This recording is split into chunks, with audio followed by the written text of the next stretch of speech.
चलो फिर स्टार्ट करते हैं आज की क्लास, जिसमें हम पढ़ेंगे एरर। बताओगे एरर क्या होते हैं?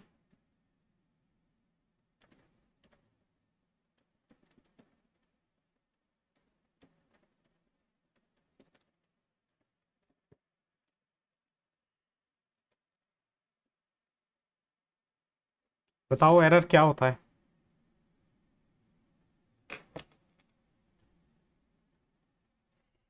फॉर्मूला पता है बस? अरे एरर का हिंदी मीनिंग होता है गलतियां, है ना? जो हम गलतियां करते हैं उन्हीं को हम एरर बोलते हैं। अगर इसकी डेफिनेशन पूछी जाए तो डेफिनेशन क्या हो जाएगी? The difference between the true value and the measured value. जो भी ट्रू वैल्यू और मेजर्ड वैल्यू में जो भी डिफरेंस आता है उसी को हम एरर बोल देते हैं। जैसे मान लो तुमने एक तुम्हें वजन तोलने को दिया गया कंपाउंड, है ना? केमिस्ट्री लैब में एक कंपाउंड का तुम्हें मास को मेजर करना है, और उस कंपाउंड का जो एक्चुअल मास था, जो उस पर लिखा हुआ था, वो लिखा हुआ था 4.923 किलोग्राम। लेकिन जो तुमने मेजर करा, तुम्हारे मेजर करने पर वो मास आया 4.20 किलोग्राम। तो तुमने कितने की एरर कर दी? देखो ये तो था क्या, उसका एक्चुअल मेजरमेंट, जो एक्चुअल मास था उसका। ये क्या था? ये था हमारी मेजर्ड वैल्यू, जो हमने मेजर करी है खुद से। तो इसमें जरा डिफरेंस कितना आया दोनों वैल्यू में? माइनस कर दो। डिफरेंस कितना आया? डिफरेंस आया 0.003। इतने किलोग्राम का हमने एरर कर दिया। यही है एरर। समझ में आया? जो एक्चुअल वैल्यू होती है और जो हम मीजर करते हैं, उन दोनों वैल्यू में जो अंतर होता है, उसी अंतर को हम क्या बोलते हैं? एरर। अरे सिंपल है। लेकिन क्वेश्चंस में मत उलझ जाना, क्वेश्चंस में फॉर्मूले लगते हैं इसके, है ना? ये तो एरर की एक सिंपल डेफिनेशन है कि एरर क्या होता है। तो अगर कोई भी पूछे तुमसे एरर क्या होता है, समझा दोगे कि जो भी एक्चुअल वैल्यू और मेजर्ड वैल्यू में जो भी डिफरेंस होता है, एरर है। बोलते नहीं है कि दुकानदार गलत तोल रहा है, कम तोल के दे रहा है, ये एक्चुअल में तो इतना है ना? तो वो एरर कर देता है उसमें। अब देखो एरर ना बहुत तरह के होते हैं, इनके क्लासिफिकेशन की बात करते हैं। पहले टाइप्स पढ़ लेते हैं, फॉर्मूले पे भी जाएंगे धीरे धीरे। एरर को पढ़ रहे हैं तो ढंग से पढ़ेंगे थोड़ा। Classification, classification of error. देखो सबसे पहला जो एरर होता है उसको बोलते हैं सिस्टमेटिक एरर।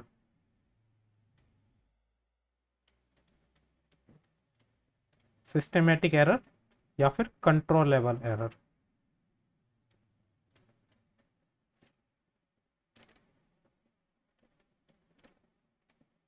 ये बताओ ये कौन से एरर होते हैं? सिस्टमेटिक एरर या कंट्रोलेबल एरर?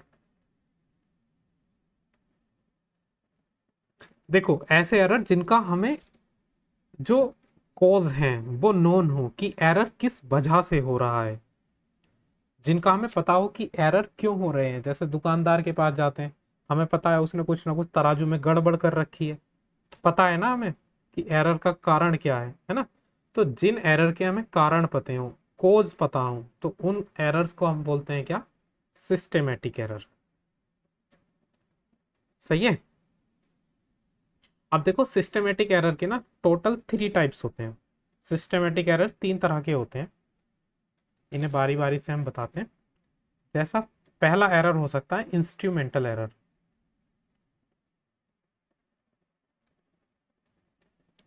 इंस्ट्रूमेंटल एरर कौन सा होता है?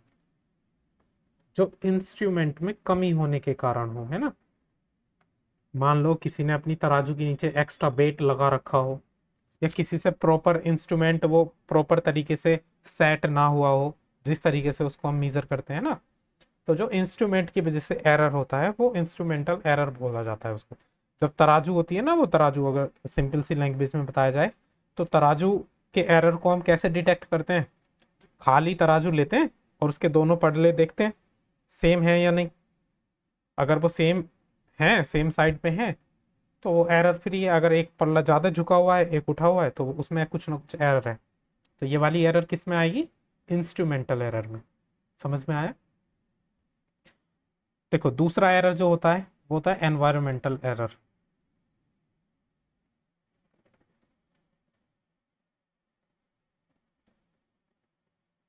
ये कौन सा एरर होता है?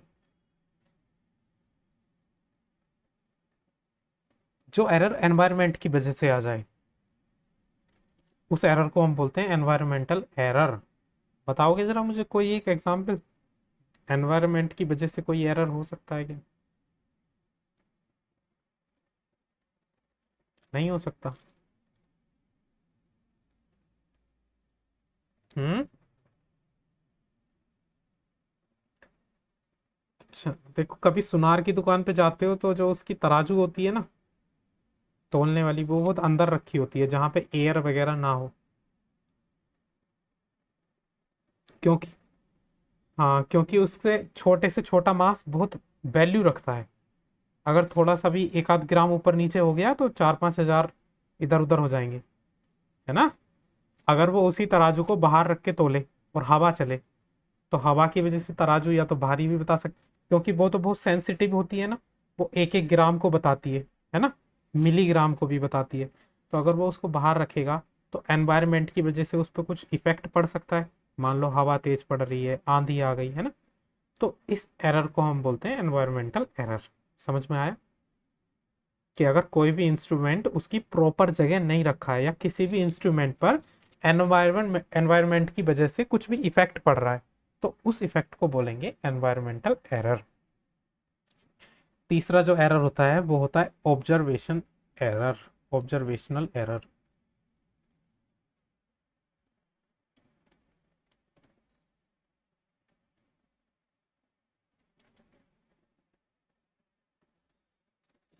देखो ऑब्जर्वेशनल एरर जो होता है उसको बोलते हैं अगर कोई भी इंस्ट्रूमेंट अपनी प्रॉपर जगह नहीं रखा हुआ है ना।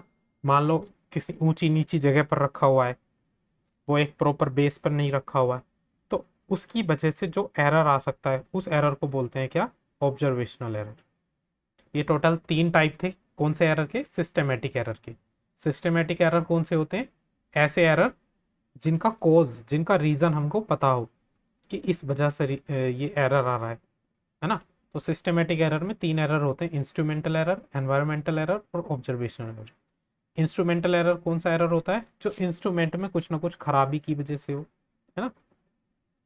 एनवायरमेंटल एरर, कोई भी ऐसा एरर जो एनवायरनमेंट से इफेक्ट हो जाए, एयर से इफेक्ट हो जाए, है ना, उसको एनवायरमेंटल एरर बोलते हैं। ऑब्जर्वेशनल एरर कौन सा होता है?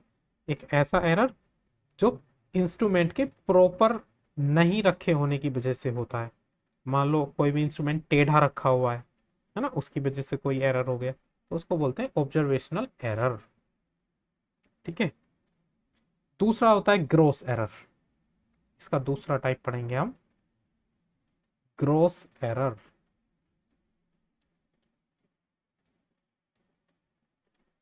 देखो ग्रॉस एरर क्या होता है, बताओ जरा।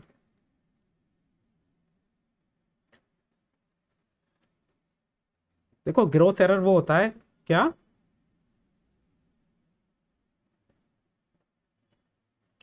तुम्हारे सर ने लिखवाया नहीं है, बच्चों को क्या पता चलेगा फिर क्या होता है एरर।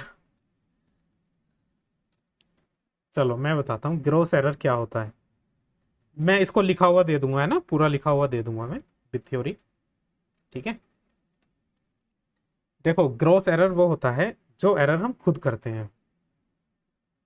मान लो किसी इंस्ट्रूमेंट में रीडिंग तो आ रही है 2.673, लेकिन हमने वो अपने आप लिख ली 2.643। तो ये एरर तो हमने कर दिया, इंस्ट्रूमेंट तो ठीक है ना। तो जो एरर हमारी या तो प्रॉपर ऑब्जर्वेशन नहीं लेने के कारण या हमारी ही केयरलेसनेस के कारण जो एरर होता है, उस एरर को हम क्या बोलते हैं? ग्रॉस एरर, है ना। या तो हमसे ही जो मिस्टेक हो जाती है किसी भी रीडिंग को देखकर लिखने में, तो वो जो मिस्टेक्स होती हैं वो किस में काउंट होती हैं? रैंडम, सॉरी, ग्रॉस एरर्स में, है ना। अगला इसका लास्ट टाइप होता है रैंडम एरर्स।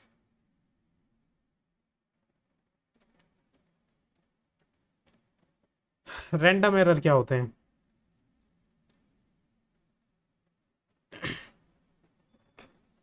रैंडम एरर जिनका हमें भी रीजन नहीं पता कि क्यों ही एरर हो रहे हैं ये, है ना, उनको हम बोल देते हैं रैंडम एरर। ये बनाया इसलिए क्योंकि ये एरर बहुत ज्यादा होते हैं। हाँ, हमें पता भी नहीं होता ना कि क्यों हो रहे हैं ये एरर, लेकिन हो जाते हैं। मान लो अगर कोई एक लेंथ है वो फिक्स दे रखी है, इसी एग्जाम्पल को ले लेते हैं चलो। ये जो एग्जाम्पल है, ये एक लेंथ दे रखी है इतने मीटर, है ना। ये कंपनी ने क्लेम करा है कि ये लेंथ इतनी है, ये उसकी एक्चुअल लेंथ है, ठीक है। लेकिन हमने उसे मीज़र करना शुरू करा। हमारे फर्स्ट मीज़रमेंट में जो लेंथ आई तो ये आई। हमने सोचा चलो गलती हो गई होगी, दोबारा मीज़र करते हैं।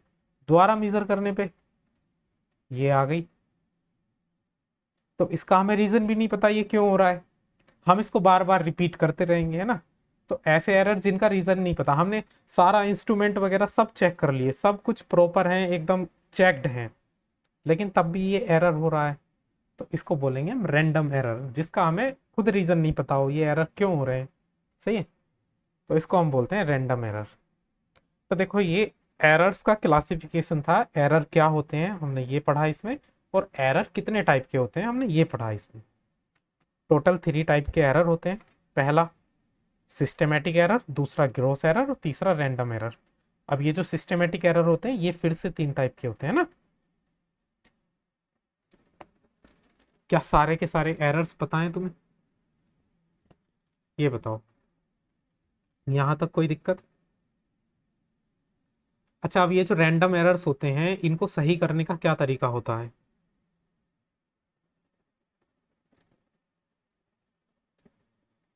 देखो जो रैंडम एरर्स होते हैं ना, इनको सही करने का एक तरीका होता है कि हम इसको बार बार मीजर करें, है ना। लगभग 5 से 6 बार मीजर करें, और 5 से 6 बार मीजर करने पे हमें ये मिलता है। एक बार फिर से 6 मिल जाता है, एक बार 7 मिल जाता है, और एक बार 8 मिल जाता है ना। कुछ इस तरह से ये हमको यूनिट्स मिलती हैं। ये हमने टोटल 5 टाइम्स इसको मीज़र करा है। तो रैंडम एरर को थोड़ा सही करने का, गलती सुधारने का जो तरीका होता है, इन सब का एवरेज निकाल लो। सही है, हम रैंडम एरर्स का एवरेज निकाल लेते हैं, तो वो एरर कुछ हद तक हमें एक करेक्ट वैल्यू दे देता है। एवरेज कैसे निकालेंगे? इन सबको जोड़ देंगे, और जोड़ के किससे डिवाइड कर देंगे? टोटल कितने हैं ये 5, 5 से डिवाइड कर देंगे ना। Sum of numbers upon total number. समझ में आया?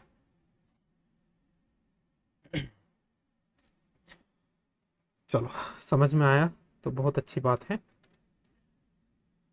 अब एरर को रिप्रेजेंट करने का क्या तरीका होता है? रिप्रेजेंटेशन ऑफ एरर, एरर को हम लिखते कैसे हैं कॉपी में कि एरर हुआ है, तो अब वो देखेंगे।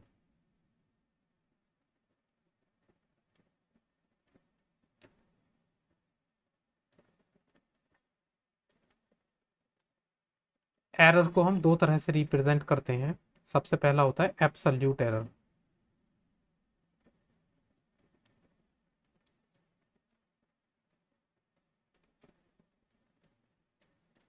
सही है, सबसे पहले जो लिखने का तरीका होता है वो होता है एब्सोल्यूट एरर।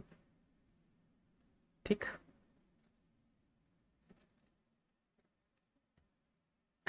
देखो एब्सोल्यूट एरर को हम कैसे लिखेंगे। मान लो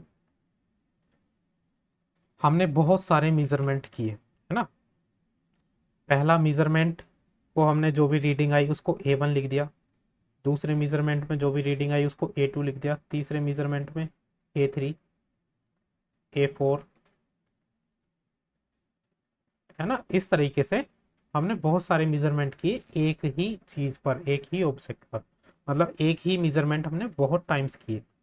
ठीक है, तो हमें एक करेक्ट वैल्यू लेने के लिए, एक अप्रोप्रिएट वैल्यू लेने के लिए क्या करना पड़ेगा? देखो हम किसी भी एरर को अगर हमें कम से कम करना है तो उसके बहुत सारे मेजरमेंट ले लो, उसको कई बार नाप लो, है ना, और रीडिंग्स लिख लो, और ऐसा करने के बाद क्या करोगे, ऐसा करने के बाद उन सबका एवरेज निकाल दो। तो एवरेज निकालने से एक बीच की वैल्यू आ जाती है ना, जो बहुत ही क्लोज वैल्यू होती है एक्चुअल वैल्यू की। समझ में आया? तो सबसे पहले हमें इनका मीन निकालना पड़ेगा। तो मीन कैसे निकालेंगे, ए एम, है ना, इन सभी को क्या कर देंगे, ऐड कर देंगे। ऐसे करके हमने जितने भी मेजरमेंट लिए होंगे और उनसे डिवाइड कर देंगे टोटल से। तो यहां से हमारे पास एक क्या निकल के आ जाएगा, मीन निकल के आ जाएगा इन सभी मेजरमेंट्स का। ठीक है।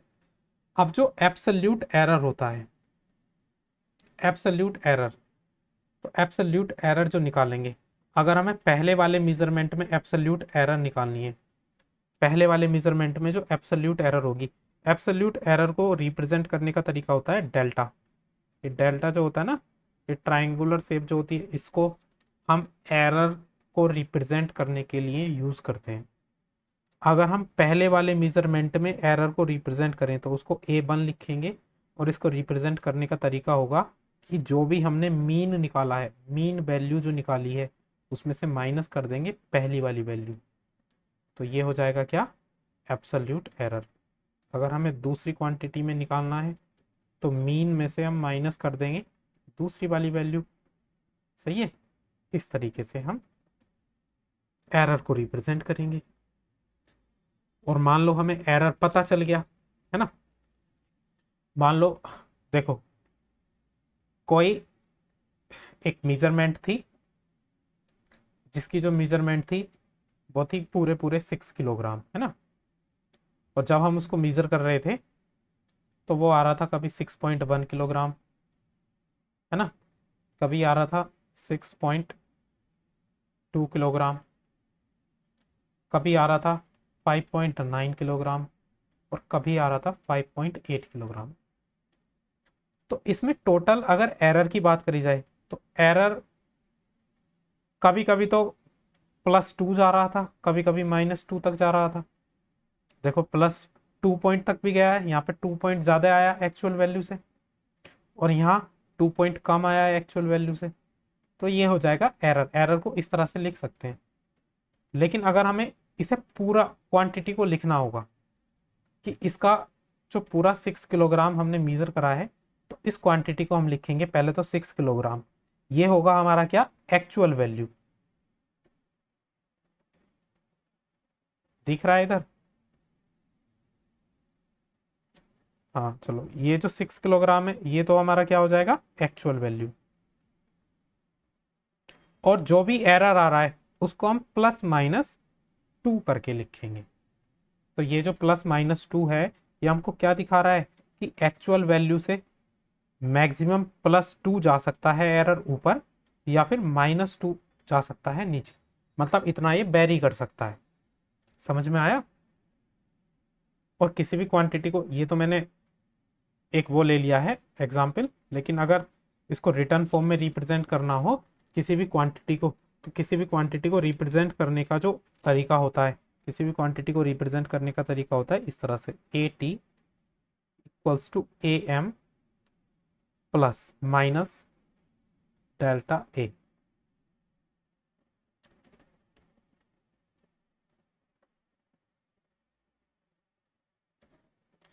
ये किसी भी क्वांटिटी को रिप्रेजेंट करने का तरीका होता है।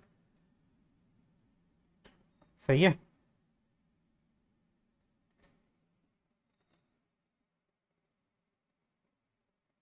ये सिंपल ऐसे भी लिख सकते हो उसको, जो कोई भी क्वांटिटी है, ए ट्रू क्वांटिटी जो है ना, उसको ऐसे लिख सकते हो A + डेल्टा ए। यहाँ पे जो डेल्टा ए प्लस माइनस दोनों साइन लगेंगे हमेशा। ये जो डेल्टा ए, ये क्या दिखाएगा उसमें, एरर। और ये जो ए है ये क्या दिखाएगा, एक्चुअल वैल्यू, है ना, जो ओरिजिनल वैल्यू है वो क्या है। तो पहला तरीका तो ये हो गया किसी भी एरर को रिप्रेजेंट करने का, किसकी फॉर्म में, एब्सोल्यूट एरर की फॉर्म में रिप्रेजेंट करने का तरीका।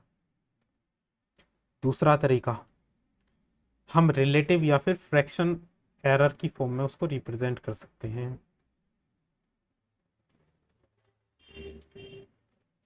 रिलेटिव या फिर फ्रैक्शनल एरर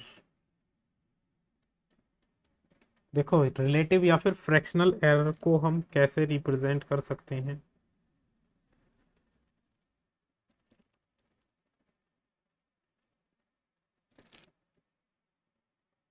अगर हम मीन एब्सोल्यूट एरर को मीन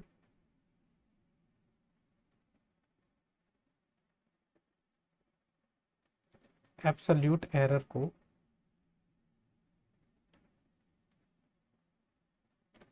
डिवाइड कर दें एक्चुअल वैल्यू से, सही है, या फिर मीन वैल्यू से, तो इसी को बोलते हैं हम रिलेटिव या फिर fractional error. Mean absolute error को हम किस तरह से लिखेंगे, डेल्टा ए, और एक्चुअल वैल्यू को क्या लिखेंगे, ए। समझ में आया ये? चलो अगर मैं एक एग्जांपल लिखूं और मैंने एक क्वांटिटी लिखी, जो क्वांटिटी है 6 प्लस माइनस 0.2, तो इसको रिप्रेजेंट करना है फ्रैक्शनल एरर में। फ्रैक्शनल एरर में जब इसको रिप्रेजेंट करोगे तो कैसे रिप्रेजेंट करोगे, देखो ये वाली जो लास्ट वाली होती है इसको बोलते हैं क्या हम, इसको बोलते हैं हम मीन एब्सोल्यूट एरर। सही है, ये होता है मीन एब्सोल्यूट एरर, और ये क्या होता है हमारा, मीन वैल्यू। तो अगर हम मीन एब्सोल्यूट एरर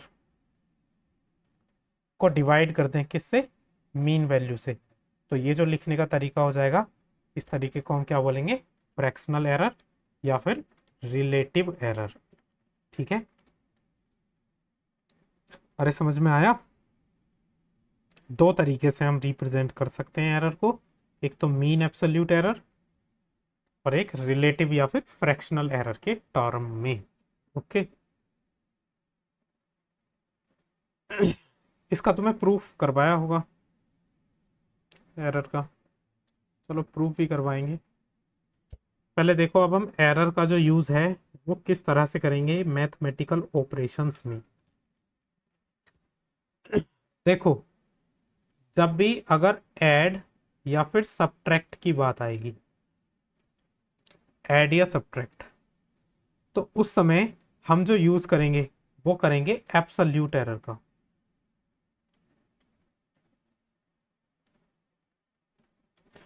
और जब भी मल्टीप्लाई या डिवाइड की बात आएगी उस समय हम फ्रैक्शनल एरर का यूज करेंगे।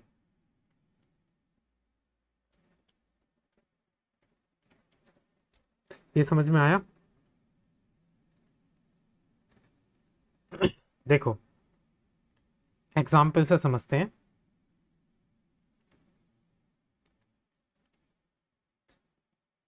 एक जगह जो टेम्परेचर मीजर करा गया, और टेम्परेचर मीजर करा गया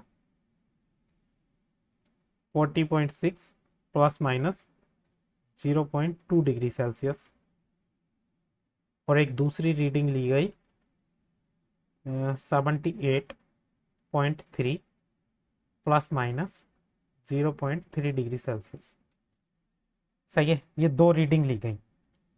तो बताओ, अगर हमसे पूछा जाए कि इन दोनों टेम्परेचर को ऐड करो, फाइंड T1 प्लस T2, इन दोनों टेम्परेचर को ऐड करना है, तो जब भी हमें ऐड करना हो या जब भी हमें सब्ट्रैक्ट करना हो, तो हम हमेशा जो एरर वाली यूनिट्स होंगे उनको कैसे ऐड करेंगे और कैसे सब्ट्रैक्ट करेंगे। देखो, जो इनकी एक्चुअल वैल्यू है, एक्चुअल वैल्यू पहले हम उनको ऐड कर लेंगे, क्योंकि यहाँ पे ऐड करना है, तो एक्चुअल वैल्यू को यहाँ पे ऐड कर लेंगे 40.6 प्लस 78.3। सही है, यहाँ पे सब्ट्रैक्ट करना है तो एक्चुअल वैल्यू को सब्ट्रैक्ट कर लेंगे 78.3 माइनस 40.6। एडिशन और सब्ट्रैक्शन दोनों में ध्यान रखना, अभी हमने एक्चुअल वैल्यूज को करा है। ओके, ठीक है। अब जो इनका एरर वाला पार्ट होगा उनके साथ क्या करेंगे, प्लस और माइनस का साइन लगाएंगे बीच में, क्योंकि एरर प्लस माइनस के साइन से लिखा जाता है। और जो एरर वाला पार्ट है, एरर वाला पार्ट इधर है 0.2, इधर है 0.3। चाहे ऐड करना हो चाहे सब्ट्रैक्ट करना हो, एरर वाला पार्ट हमेशा ऐड होगा। एरर वाला पार्ट दोनों ही टर्म में क्या होगा, ऐड होगा। समझ में आया? देखो एक्चुअल वैल्यू को तो अगर ऐड करना होगा तो ऐड करेंगे, सब्ट्रैक्ट करना होगा तो सब्ट्रैक्ट करेंगे, लेकिन जो एरर वाला पार्ट होगा उनको हमेशा ही क्या करेंगे, ऐड करेंगे। समझ में आया? तो लिखेंगे कैसे इसको, अब फाइनल आंसर दे दो इसका। फाइनल आंसर देखो 40.6 में 78.3 जब ऐड करोगे तो 6 और 3 9, 7 और 4 कितना हो जाएगा, 11, 118.9। ये तो इसको ऐड करके आएगा, फिर प्लस माइनस का साइन लगाओगे और इन दोनों को ऐड करके क्या आएगा, 0.6। इसका जरा मुझे वैल्यू बताओ, इसकी वैल्यू कितनी आ जाएगी,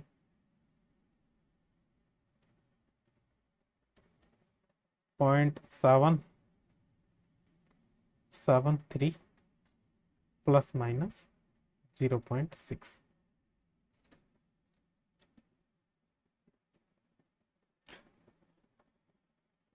समझ में आया? एडिशन और सब्ट्रैक्शन में हम कैसे एरर को ऐड या सब्ट्रैक्ट करेंगे, ठीक है, क्योंकि इस पर क्वेश्चंस आएंगे। सही है, ठीक।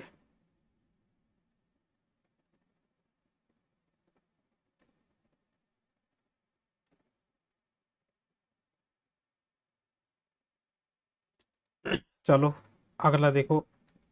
अब अगर हमें मल्टीप्लाई और डिवाइड करनी होगी तो मल्टीप्लाई या डिवाइड में हम एरर को कैसे करेंगे। देखो एक रेक्टेंगल दिया हुआ है और रेक्टेंगल की जो लेंथ दी हुई है वो दी हुई है 5.7 प्लस माइनस 0.1, और जो ब्रेथ दी हुई है वो दी हुई है 3.4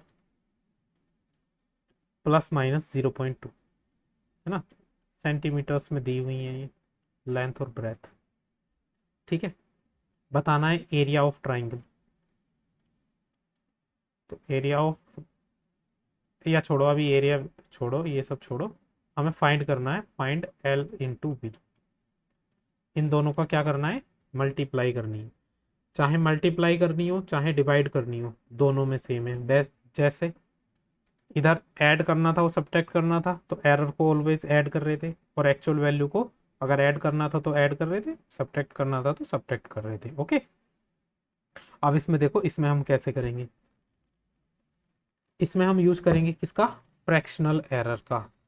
फ्रैक्शनल एरर, देखो अगर लेंथ का अगर हमें फ्रैक्शनल एरर निकालना है, फ्रैक्शनल एरर इन लेंथ, तो कैसे निकालेंगे।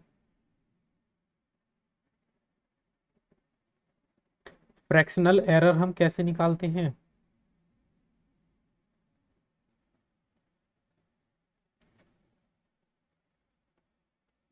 हाँ देखो एडिशन और सब्ट्रैक्शन में हम क्या कर रहे थे, एब्सोल्यूट एरर को सीधा जोड़ दे रहे थे। एब्सोल्यूट एरर तो यही होता है, लास्ट वाला जो लिखा हुआ होता है। जब भी हम मल्टीप्लाई या डिवाइड करेंगे तो हमेशा फ्रैक्शनल एरर को जोड़ेंगे। हमें पहले क्या निकालना पड़ेगा, फ्रैक्शनल एरर। तो लेंथ का फ्रैक्शनल एरर क्या हो जाएगा, डेल्टा एल अपॉन एल। ये जो लास्ट वाली वैल्यू होती है ये डेल्टा एल की वैल्यू होती है, और ये वैल्यू होती है लेंथ की एक्चुअल वैल्यू। पहली वाली वैल्यू होती है एक्चुअल, दूसरी एरर वाली।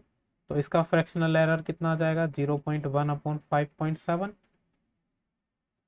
ठीक है, अगर हम ब्रेथ में निकालें तो डेल्टा बी अपॉन बी, इसका क्या आ जाएगा, 0.2 से डिवाइड कर देंगे किसको, 3.4 को। यहाँ तक समझ में आया? अब देखो लेंथ इनटू ब्रेथ निकालने के लिए, लेंथ इनटू ब्रेथ निकालने के लिए जो हम करेंगे वो क्या करेंगे, पहले तो length into breadth, length into breadth का क्या कर देंगे, मल्टीप्लाई निकाल लेंगे। लेंथ इनटू ब्रेथ की मल्टीप्लाई, पहले तो लेंथ इंटू ब्रेथ की मल्टीप्लाई निकालोगे तो ओरिजिनल ओरिजिनल वाली जो लेंथ है और ब्रेथ है उनको मल्टीप्लाई कर लेना। कितना हो जाएगा? 5.7 मल्टीप्लाई 3.4। इतनी बात समझ में आई? और इसमें क्या ऐड कर देंगे हम? Fractional error. फ्रैक्शनल एरर जो भी होगा, फ्रैक्शनल एरर क्या है इसमें, इन दोनों एरर्स को ऐड कर दो। समझ में आया कैसे निकालेंगे? तो देखो, इनको तो अभी ऐसे ही रहने दो, इनकी वैल्यू पुट करो और जरा सोल्व करो इसको।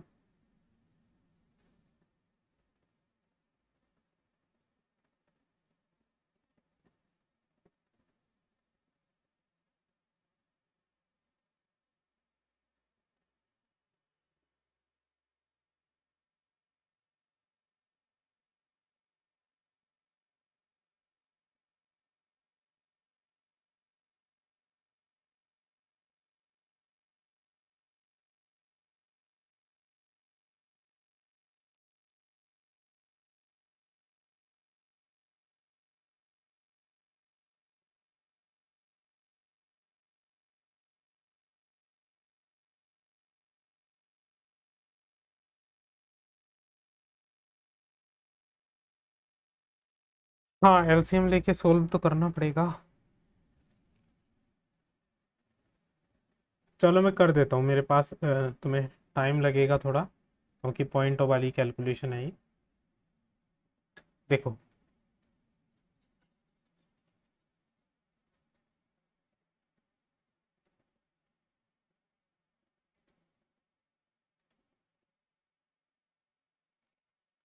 सबसे पहले हम निकालेंगे इसमें error, length into breath.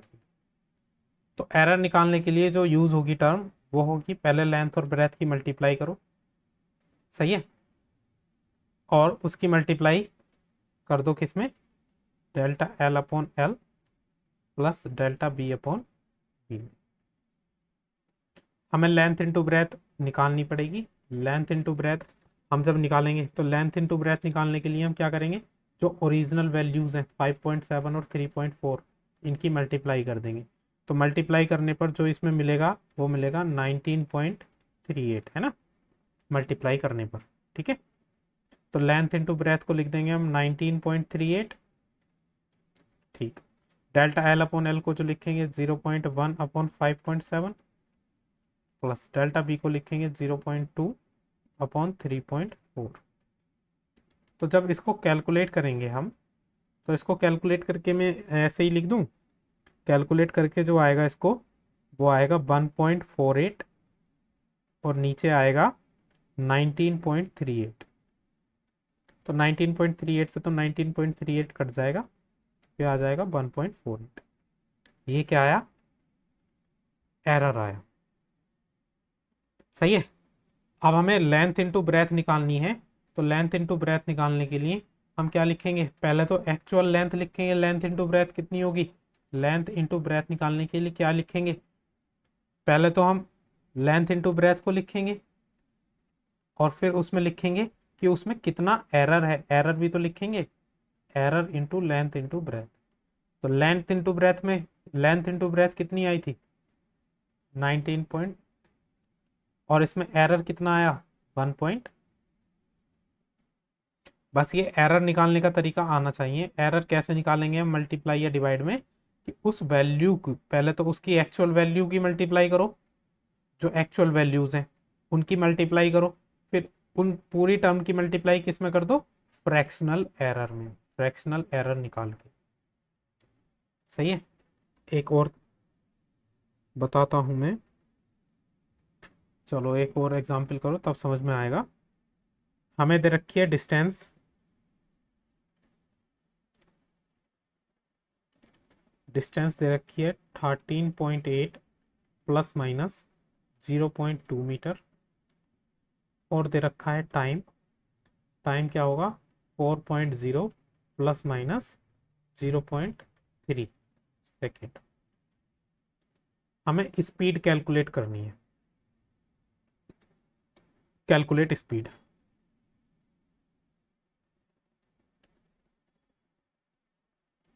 Speed क्या होती है? Distance upon time.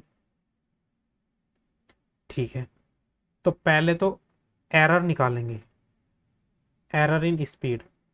Error in speed क्या हो जाएगा? देखो फ्रैक्शनल एरर अगर हम निकालेंगे एरर इन स्पीड, स्पीड की मल्टीप्लाई कर देंगे किससे?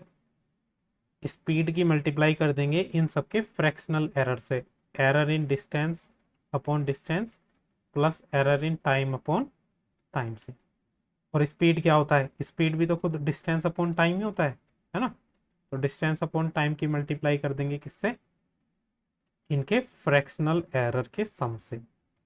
तो पहले जरा हम d अपॉन टी की वैल्यू अगर निकालें तो d अपॉन टी की वैल्यू कितनी आ जाएगी? इनकी एक्चुअल वैल्यू। अगर देखो इनके आगे डेल्टा लगा हुआ है तो इनकी ये वाली वैल्यूज लेनी है ना? अगर डेल्टा लगा हुआ है इनके आगे तो डेल्टा की वैल्यूज होती है पीछे वाली, और अगर केवल ये सिंपल ऐसी टर्म लिखी हुई है तो ये वैल्यूज होती हैं आगे वाली। ठीक है, तो डी अपॉन टी कैसे निकालोगे? 13.8 को डिवाइड करोगे किससे? 4 से। ठीक, चलो इसको कैलकुलेट करोगे तो जो v की वैल्यू आ जाएगी है ना, d अपॉन टी की वैल्यू जो आ जाएगी वो आ जाएगी 3.45 मीटर पर सेकेंड।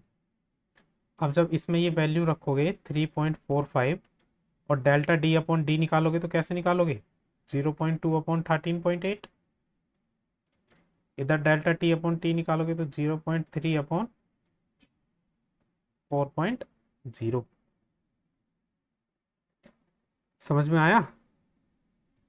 तो इसको कैलकुलेट करके मैं लिख दूं 3.45 इंटू इस पूरे पोर्शन को कैलकुलेट करके जो आया वो आया 0.0895 ना, ये आएगा कैलकुलेट करके। और इन दोनों की जब हम मल्टीप्लाई करेंगे तो मल्टीप्लाई करने पर हमें क्या मिलेगा? 0.31। ठीक, अरे मल्टीप्लाई कर लोगे इनकी? नहीं, मैं तुम्हारा टाइम बचा रहा हूँ बस कैलकुलेशन खुद करके। अब क्योंकि ये जो डेल्टा वाला पार्ट होता है ये एरर होता है, तो एरर हमेशा प्लस माइनस की टर्म में लिखा जाता है। इनसे पहले हमेशा क्या लगेगा? प्लस माइनस, इतना ऊपर नीचे हो सकता है। तो आंसर हमारा क्या आया? Plus minus 0.31। इतनी बात समझ में आई?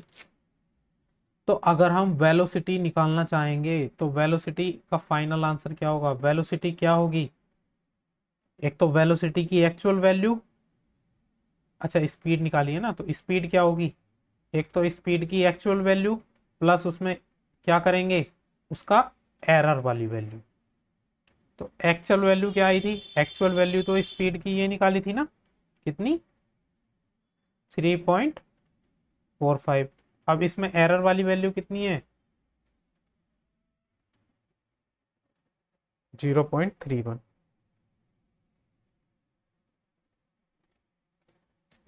अब इसी में बताता हूं मैं, एक होता है परसेंटेज एरर। परसेंटेज एरर क्या होता है?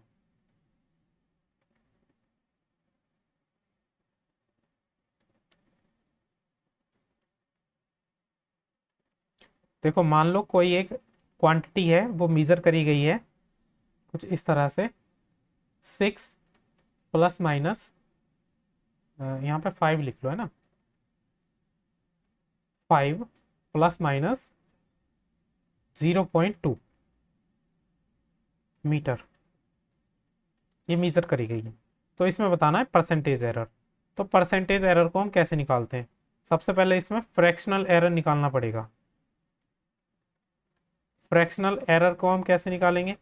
फ्रैक्शनल एरर को निकालने के लिए एरर को डिवाइड कर देते हैं किससे? एक्चुअल वैल्यू से। इतनी बात तो पता चली।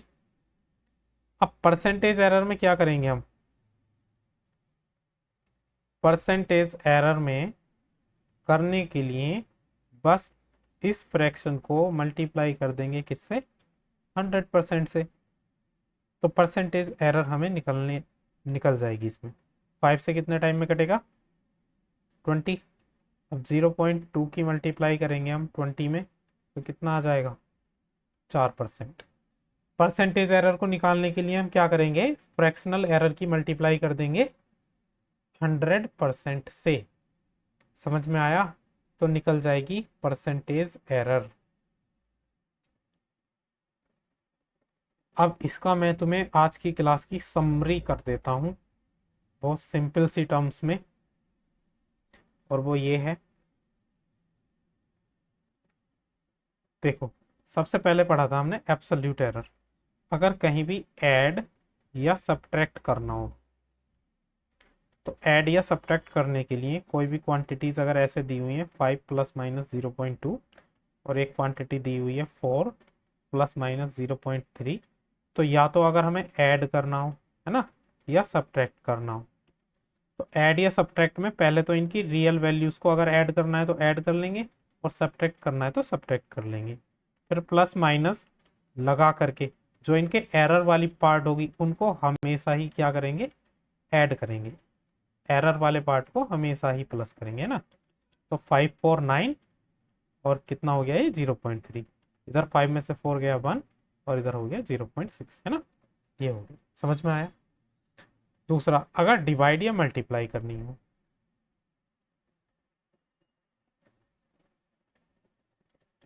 मान लो एक क्वांटिटी दे रखी है ए 4 प्लस माइनस 0.2, और एक क्वांटिटी दे रखी है बी 6 प्लस माइनस 0.3, और हमें इनकी मल्टीप्लाई करनी है। तो मल्टीप्लाई करने के लिए सबसे पहले तो एरर निकालेंगे कि इनकी मल्टीप्लाई में कितना एरर है। पहले इनकी एक्चुअल मल्टीप्लाई करेंगे। एक्चुअल मल्टीप्लाई मतलब एक्चुअल नंबर्स की मल्टीप्लाई। एक्चुअल नंबर्स की मल्टीप्लाई 6 मल्टीप्लाई 4 कितना आ जाएगा, 24। फिर अब इनका एरर कैलकुलेट करेंगे। तो एरर कैलकुलेट करने के लिए इनके एक्चुअल नंबर की मल्टीप्लाई हम इनके फ्रैक्शनल एरर में कर देंगे। Fractional error delta A upon A plus delta B upon B. तो देखो ए इंटू बी तो हमारे पास कितना आया था, 24। अब डेल्टा ए अपॉन ए लिखेंगे तो 0.2 अपॉन 4 प्लस 0.3 अपॉन 6 इधर का लिखेंगे तो, है ना। अब इसको जब कैलकुलेट करेंगे तो 6 की मल्टीप्लाई 2 में करेंगे तो 1.2 आ जाएगा, 4 की मल्टीप्लाई इसमें करेंगे तो 1.2 आ जाएगा, और नीचे 6 4 जा 24, 24 से 24 कट गया, 1.2 1.2 कितना आया, 2.4। ये आया हमारा एरर वाला पार्ट, है ना। तो अगर हमें इनकी मल्टीप्लाई लिखनी होगी तो मल्टीप्लाई लिखने के लिए हम क्या करेंगे, पहले तो इनकी मल्टीप्लाई लिखेंगे, फिर इसमें प्लस माइनस क्या लगाएंगे, इनका जो एरर वाला पार्ट आया है, एरर वाले पार्ट को हमेशा प्लस माइनस साइन से रिप्रेजेंट करेंगे। तो ए इंटू बी क्या आया था, 24 आया था, और एरर वाला पार्ट क्या आया था इसका, 2.4। ये हमारा आंसर होगा, ठीक है। बस इसी तरह के क्वेश्चन बनते हैं। एक टाइप रह गया है, वो हम कल करेंगे और इस पे क्वेश्चंस करेंगे, ठीक है। एरर इतना ही टॉपिक है। चलो आज की क्लास को हम इतना ही रखेंगे।